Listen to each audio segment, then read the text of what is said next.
44 अध्याय में हमके देखे के मिला लाके यीशु के साथ भोजन करे हुए जौन उनकर भाई रहना, यूसुफ उनके आहार दे के भोजन करने के बाद घर बदे विदा करना। परमेश्वर का योजना इस्राएली वचन के अनुसार मिस्र में आवे बदे और वो पत्री में मनुष्य के उद्देश्य बदे जाने वाला परमेश्वर है। और परमेश्वर अपन योजना कितना अद्भुत तरीके से सफल करना ये अध्याय एक गवाह के रूप में ठहरला।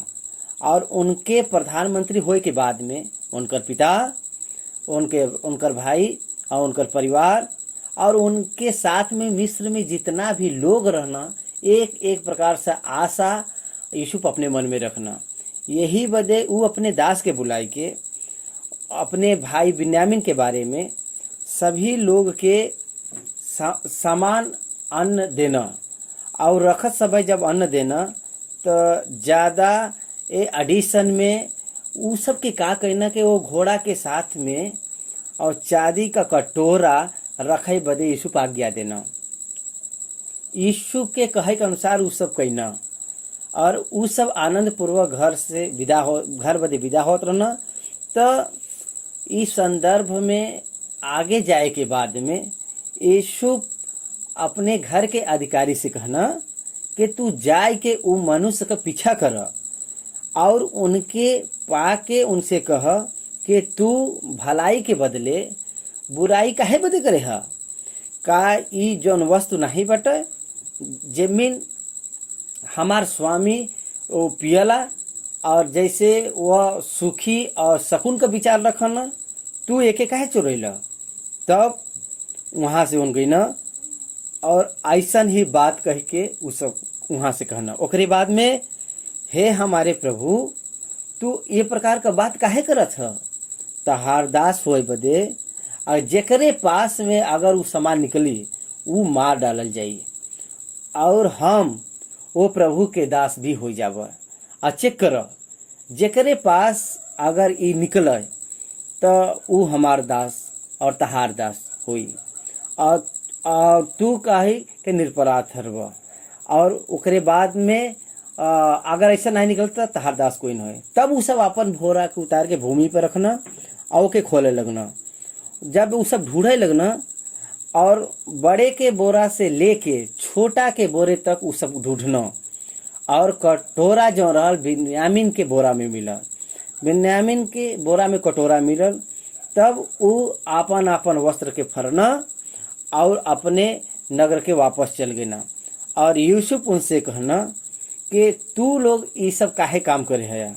का तू नहीं जानत रहला कि ये प्रकार से शकुन का विचार मनुष्य का कभी कह सकला। और वो बहुत क्रोधित होके बोलना। ओकरे बाद हम कह के अपने के निर्दोष ठहरावत भाई यूसुफ सबसे कहना कि जेकरे पास कटोरा निकलल बाटे वो हमार दास होई और तू लोग अपने पिता के पास कुशल पूर्वक चल जा। तब यहूदा उनके पास में जाए के सारी बात के विवरण से बतावे लगा। बीती बात का वर्णन कर समय सारी बात के समझावे लगना। हमारा एक खे बूढ़ा पिता बन और बिन्यामीन जेकरे पास चांदी का कटोरा मिलल बा उनकर भाई मर गल बाटे और उनकर पिता उनके बिना नहीं रह सकना। अगर इनके लेके न जाब तो छोटा बेटा न रहे के कारण पिता मर जी हैं।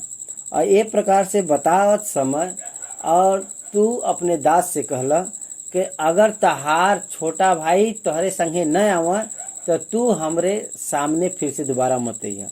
यही बदे हम इनके लेके अली यहाँ पर और हम खुद ही अपने पिता के समझाए के इनके लिए लिए। अगर हम इनके यहाँ से नहीं ले गली तो हमार जन बूढ़ा पिता वालू मर जी हैं और हमार भाई अगर साथ न रहे तो हम अपने पिता का मुख न देख पाए। ऐसा करके उन बतेना।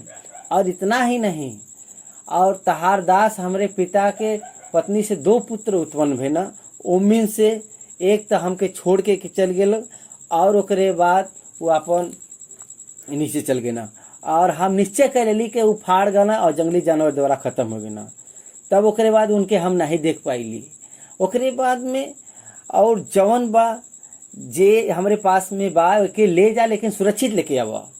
यही बदे इनकर प्राण और उनकर प्राण जुड़ल बाटे। बड़ा पिता और छोटा बेटा का दोनों का प्राण जुड़ल बा। अगर हम ये प्रकार से अगर ऐसा करब तो हमरे पिता के ऊपर संकट आए। ई छोटे बच्चे के छोड़ के हम जा नहीं सकीला। अगर हम जाब तो हमरे पिता के ऊपर संकट आई। ये प्रकार से यहूदा कहना। ये सुनकर यूसुफ और अपने आप के नहीं रोक सकना और 45 अध्याय में अपने बारे में बताए बा। अपने दुख के वो रोक नहीं पैना वहाँ पर और पुकार के जोर से कहना, हमरे आसपास के जितने भी लोग सब लोग बाहर जा। और ओकरे बाद में भाई के सामने अपने आप के प्रकट करे के समय यूसुफ के साथ में और कोई नहीं रहा। तब वहाँ पर वो चिल्लाए चिल्लाए के रोए लगना और मिस्र के लोग उनका रोब सुनना। तब यूसुफ अपने भाई से कहे लगना कि हम यूसुफ है और वो हम का हमारा पिता जन बान अभी तक जीवित बान। और ये सब सुन के उनकर भाई घबराएगी ना। कहे बदे के यीशु का प्रेम कितना महान प्रेम बा। और फिर उन कहना कि हम तहार भाई यूसुफ है जेके तू मिस्र आवे वालन के हाथे बेच दे रहा। अब तुम सब हमरे पर मत पछता और तू हमके यहाँ जौन बेचे रहला एकरे बदे उदास मत हो। काहे बदे के परमेश्वर तहरे प्राण के बचावे बदे हमके पहले से भेजे बन यहाँ। प्रभु को स्तुति हो। यह आश्चर्य का बात बाटे के ह्यूमन इमोशन के जानत समय परमेश्वर कौने तरह से योजना के रचे बन। ये आश्चर्य का बात बाटे। आश्चर्य का बात बाटे कि यीशु के इमोशन जौन बा और उनका ड्रीम और जौन दर्शन जौन रहल याकूब यूसुफ का भाई का भावना, ये सब परमेश्वर का योजना में कौने प्रकार से काम आयल। ई देखे से परमेश्वर का सोच कितना गंभीर बा ये हमके समझ में आवला। ए प्रकार से यहाँ पर हमके भेजे वाला तू नहीं रहला बल्कि परमेश्वर के द्वारा हम यहाँ अली है। वह हमके फिरौन का एक पूरा घर का स्वामी यहाँ फिरौन में आए के मिस्र में आए के पूरा मिस्र देश में आए के प्रभुता करे बदे परमेश्वर दिले बा।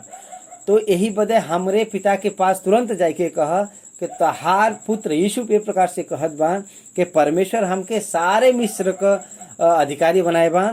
यही बदे तू हमरे पास तुरंत आवा बिना देर से। उम्मीद से हम वहाँ तहार पालन पोषण करब।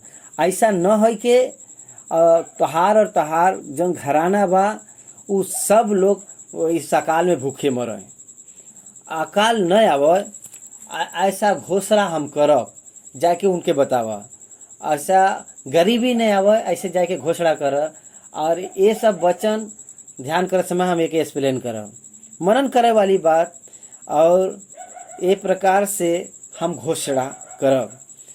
ओकरे बाद में ई पिता के उ संदेश भेजत बयान और उनके वापस लेके आवे बदे उ पसंद कई के ये सबके निमंत्रण देना। और उ अपने भाई बिन्यामीन के गले से लिपटैना और ओकरे बाद में अपने सब भाई के चूम के उनके से मिल के रोइना। ई बात का चर्चा कैना कि यीशु का भाई आल बयान फिरौन के भवन तक पहुंच गए ना।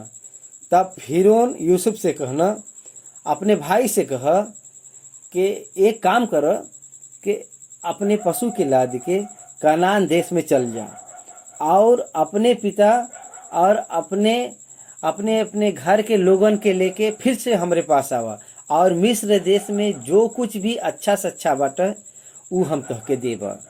तब यूसुफ से प्रीति रखे वाला फिरौन जो रहना यूसुफ के परिवार के मिस्र में आवे बदे निमंत्रण देना। उनके बदे अच्छा आहार और अच्छा सामग्री दिले और उनके जाए बदे गाड़ी का प्रबंध करना और रास्ते में जाए बदे गाड़ी देना और फिर वापस आवे तक और लगाए वाला जन खाना रहू के देना। और अपने पिता के पास में उ जन भेजे रहना वही रहल के मिस्र का अच्छा वस्त्र से लदल हुल 10 गधा और अन्न और रोटी और अपने पिता के मार्ग के लिए और विधि ओकरे बाद में और बहुत अच्छा सामान लेके वहाँ से विदा कईन अपने भाई के, और वो सब लेके चल गए ना वहाँ से। और कहना मार्ग में अगर कहीं झगड़ा तो सुन मत करा जा।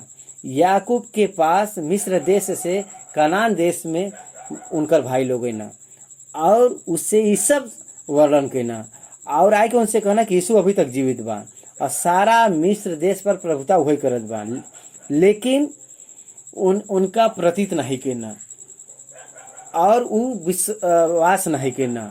याकूब उनका पुत्र यूसुफ के दुष्ट पशु फाड़ रहले पर बहुत आसानी से विश्वास कैले रहना, लेकिन परमेश्वर उनका रक्षा करके प्रधानमंत्री बनेना। ये बात पर याकूब विश्वास नहीं कर पाना।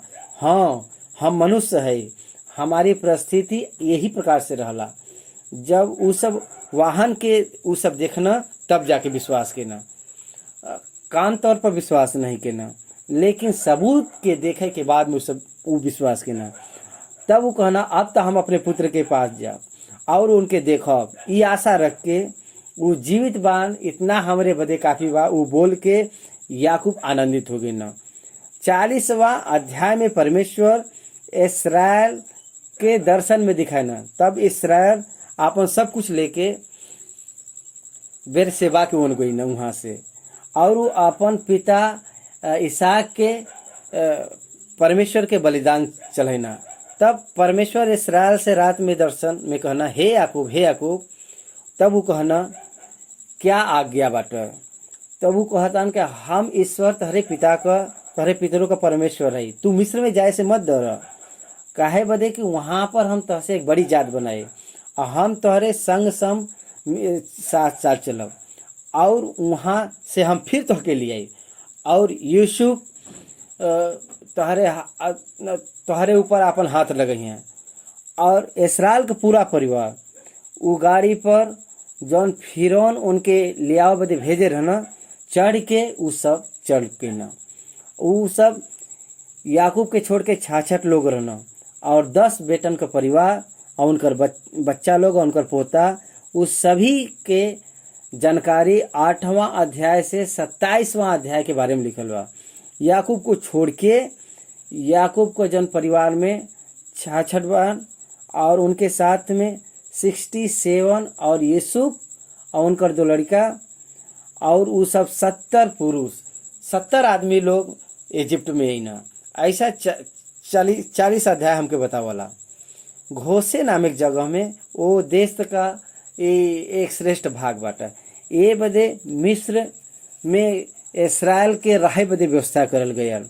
जब यूसुफ याकूब से मिलने आई ना, तब याकूब उनके गले से मिल के रोए लगना। तब इस्राएल यूसुफ से कहना अब हमके मरने पर भी हमके पसंद बाटे, काहे बदे के तोके हम जीवित पैली और तहार हम मुंह देख लेली। तब यूसुफ अपने भाई से और अपने पिता के घराने से कहना हम जाके फिरौन के ये समाचार देबा कि हमरे भाई और हमरे पिता के सारे घराना के लोगन के जौन कनान देश में रहत रहना वो हमरे पास में आ गल बयान, और तहके अपने से भेंट करे बदे अवसर दो। तब ई जाके कहना के तहार दास लड़पन से लेके आज तक पशु से के पालत आवत बान और चरवाहे रहना। और 48 अध्याय में यूसुफ फिरौन के पास में जाई के ये समाचार देना कि हमार पिता और जो कुछ भी लेके उ सब आलबान सब कनान देश से लेके आलबान और घोसेन देश में उ सब बानवे। ओकरे बाद उ सब अपने भाई में से 5 लोगन के लेके फिरौन के सामने खड़ा करना। फिरौन उनके भाई से पूछना तहार विचार का बाटे। उ सब कहना फिरौन से कहना तहार दास चरवाहा हम और हमारा जन पुरुष लोग रहना वो सब चरवाहा रहना, और चरवाहा करके मत बतावा, यूसुफ बोले रहना कि मत बताइया, लेकिन फिर भी वो सब कह देना। तब वो सब कहना कि हम ये देश में परदेसी के भांति रहे बदे हम आल बाई, काहे बदे के कनान देश में अकाल पड़ल बाटे और तहार दास जवन हम लोग है जा हम मन के रह दा, तो हमके अपने देश में गोसेन देश में रहे बदे आज्ञा दो। तब यूसुफ कहन तब फिरौन कहन तहार पिता और तहार भाई हमरे देश में आए गल उम्मीद से जो कोई परिश्रम व्यक्ति बा उम्मीद हमरे पशु का अधिकारी ठहराए दे। तब फिरौन का सम्मुख खड़ा कई के और याकूब फिरौन का आशीर्वाद देना। ओकरे बाद उन कहना कि तू तहार उम्र कितना दिन का बाटे। तब याकूब कहना कि हम तो 130 वर्ष का परदेसी होई के आपन जीवन बितावत बाई। हमरे जीवन के दिन जौन बा थोड़े बा और दुख से भरल बा। और याकूब फिरौन के आशीर्वाद दे के उनके सम्मुख से चल गई ना।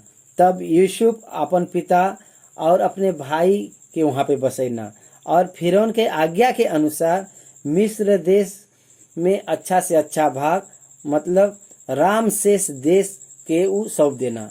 और यूसुफ अपन पिता का और अपने भाई का और पिता के सारे घराने लोगन के एक एक के बाल बच्चे के गिनती के अनुसार भोजन दिलाए कर उनकर पालन पोषण करे लगना।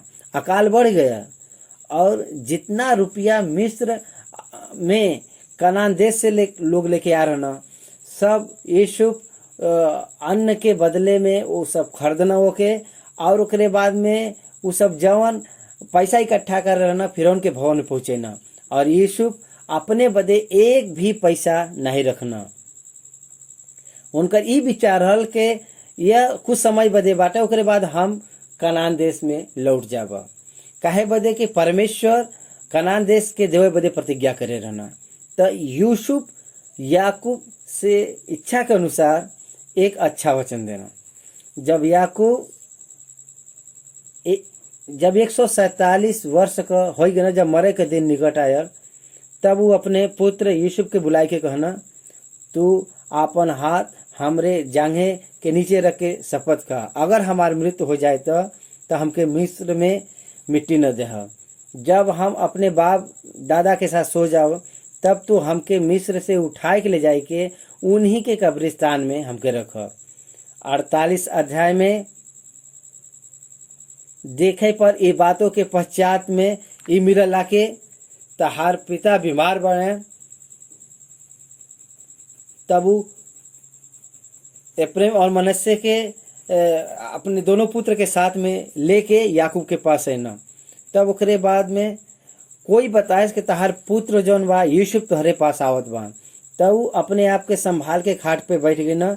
तब याकूब यूसुफ से कहना सर्वशक्तिमान ईश्वर कनान देश के लूज नगर के पास में हमके दर्शन दे के आशीर्वाद दिए और कहना सुनो हम तहके फूला फला के बढ़ाई और तहरे पश्चात तहरे वंश के ई देश दे देवा। ऐसा कहे बया। अब तहार जौन दोनों पुत्र बा जौन मिस्र में हमरे आवे से पहले उत्पन्न भरन वो हमार ठहरिया। मतलब जौने रीति से रूबेन और सुमेन हमार बयान उसी प्रकार से एप्रैम और मनश्शे हमार बयान। और ज्येष्ठता का जौन अधिकार बा रूबेन का होए पर भी हम यूसुफ के देवे वाला मन परमेश्वर हमके दिले बन। याकूब ये प्रकार से कहना जब यूसुफ ये प्रकार से देखना कि हमारे पिता अपना बायां दायां हाथ अपने एप्रैम के रखे बा तब उनके बुरा लगल। तब वो मनसा से पकड़ के एप्रैम के सिर पर रखे बदे उन कहना। तब उनकर पिता कहना इनकर छोटा भाई इनसे अधिक महान हुई और उनके वंश से एक बड़ी जाति निकली। तब इस्राएली यूसुफ से कहना हम तो मरे बदे भाई लेकिन परमेश्वर तोहरे साथे रही हैं और तहके और तोहरे पितरों के देश में फिर से पहुंचा दिए हैं और हम तहके और तोहरे भाई से अधिक भूमि का एक भाग देते भाई जेके हम हिमोरियों के हाथ से अपने तलवार और धनुष के बल के द्वारा ले ले भाई। उ ज्येष्ठता का अर्थ बाट एक भाग ज़्यादा अब हमके तहरे बदे चाहिए। अब 49 अध्याय में याकूब अपने पुत्र के कहना कि अंत के दिन में तू तहरे पर का बीती वो पहले के 27 अध्याय में 12 गोत्र किस प्रकार से हुई हैं, भविष्य में आने वाला का जानकारी देना, जानकारी देवे के बाद में वो आशीर्वाद देना, आशीष देवे के बाद में उनकर मृत्यु होए बदे वचन बतावला। ये बतावल जाला कि जहाँ पर लिया के मिट्टी देवल गए रहल वही ठिना हमके मिट्टी देहब। और कनान देश के एप्रोम भूमि वाला गुफा जौन बा इब्राहिम और उनकर पत्नी सारा के, और वहाँ पर एसाक और रिबका का भी मिट्टी देवल गए रहल। और ओकरे बाद में तब वो अपने पाँव पर समेत प्राण वो छोड़ना और वो जाके अपने लोगों में मिल गना। तब यूसुफ अपने पिता के मुंह पर जाके गिर के रोइना और चुमना, और हमरे पिता के लोथ में से सुगंध द्रव्य भर। तब इस्राएल के लोग सुगंध द्रव उनके शरीर में भरना, शरीर के बॉडी के एनवायरमेंट करना। और ई प्रकार का प्रथा बहुत पहले रही। अब पहले वहाँ याकूब के शव के न सड़े बदे ये प्रकार से ऐसे करला। ये प्रकार से 40 दिन पूरा भया। और जब लोथ में सुगंध द्रव भरल जा रहल त वो बदबू नहीं दे सकत रहल। ओकरे बाद में मिस्र के में वो सब लोग 70 दिन तक विलाप करत रहना। तब यूसुफ फिरौन के घराने के लोगन से कहे लगना, अगर तहार अनुग्रह दृष्टि हमरे ऊपर बा तो हमारी विनती बा ई फिरौन के सुनावा के हमार पिता ई कही के देखा हम मरे पर भाई, और हमके ई शपथ खिलाए बायन कि जवन कब्र तू अपने कनान में अपने लोगन बदे खुदवाए बाया वही कब्र में हम तोहके मिट्टी देबा। यही बदे अब हमके वहाँ जाय के अपने मिट्टी देवे बदे हमके आज्ञा दा। तब ओकरे बाद में फिर हम लौट जाई। और ओकरे साथ रथ और सवारी लोग गई ना, और भीड़ बहुत भारी हो गई। जब वो सब अतात का खलिहान जौन यर्दन नदी के पार में जब पहुँचना वहाँ पर, तो वहाँ पर बहुत विलाप भइल। और यूसुफ अपने पिता के साथ वहाँ पे विलाप भइल। उनको विलाप के देख के उस देश के जो निवासी लोग कनानी लोग कहना, ये तो मिस्र का कोई एक बहुत बड़ा विलाप होगा। यही बदे वो स्थान का नाम अबोलेनिन मिस्रेन पड़ल। और वो यर्दन के पार बा। और ओकरे बाद वो कनान देश में वहाँ पे ले जाए के नपेला के उस भूमि वाले गुफा में जौन ममरे के सामने बाटे उनके वहाँ पर मिट्टी देवल गया। जब यूसुफ के भाई सब देखना के हमारा पिता जब मर गई न, तब कहे लगना उस के कदाचित अब हमरे पीछे यूसुफ पीछे पड़े, और जितना हम बुराई उनके साथे करे भाई उस सब हमसे वो पलटा ली हैं। यो यही बदे उस सब यूसुफ के पास ही कहलाना भेजना कि तुम्हारे पिता के मरे से पहले हमके आज्ञा दे रहना कि तुम सब यूसुफ के पास में जाए के ये सब कह कि हम विनती करत बाई के तू अपने भाई के उनके पाप के क्षमा कर। हम जौन तहसे बुराई कर रही, लेकिन अब हम अपने पिता के दास हो के हम तहार दास भाई, और तो हमारे पाप को क्षमा कर। ये प्रकार से वो सब भाई लोग उनके पैर पर गिरना और वहाँ पर रोवे लगना। तब यूसुफ उनसे कहना कि हमसे मत डर, का हम परमेश्वर के जगह पर भाई ये सब हमरे बदे जौन बड़े तू बुराई के विचार कर रहा, लेकिन परमेश्वर वही बात में भलाई के विचार करना। जैसे ये प्रकार से हमारे साथ में और तोहरे साथ में भयल, और आज का दिन जौन ठहरली और बहुत से लोगन का प्राण बचल बा, ये बदे अब मत डर। हम तहार और तहरे बाल बचन का पालन पोषण करत रहो। और ये प्रकार से वो उनके सब देना। यूसुफ 110 वर्ष जीवित भइना। 110 वर्ष जीने के बाद में यूसुफ जितना साल वो जीवित रहना, इस्राएल के बहुत सम्मान मिलल।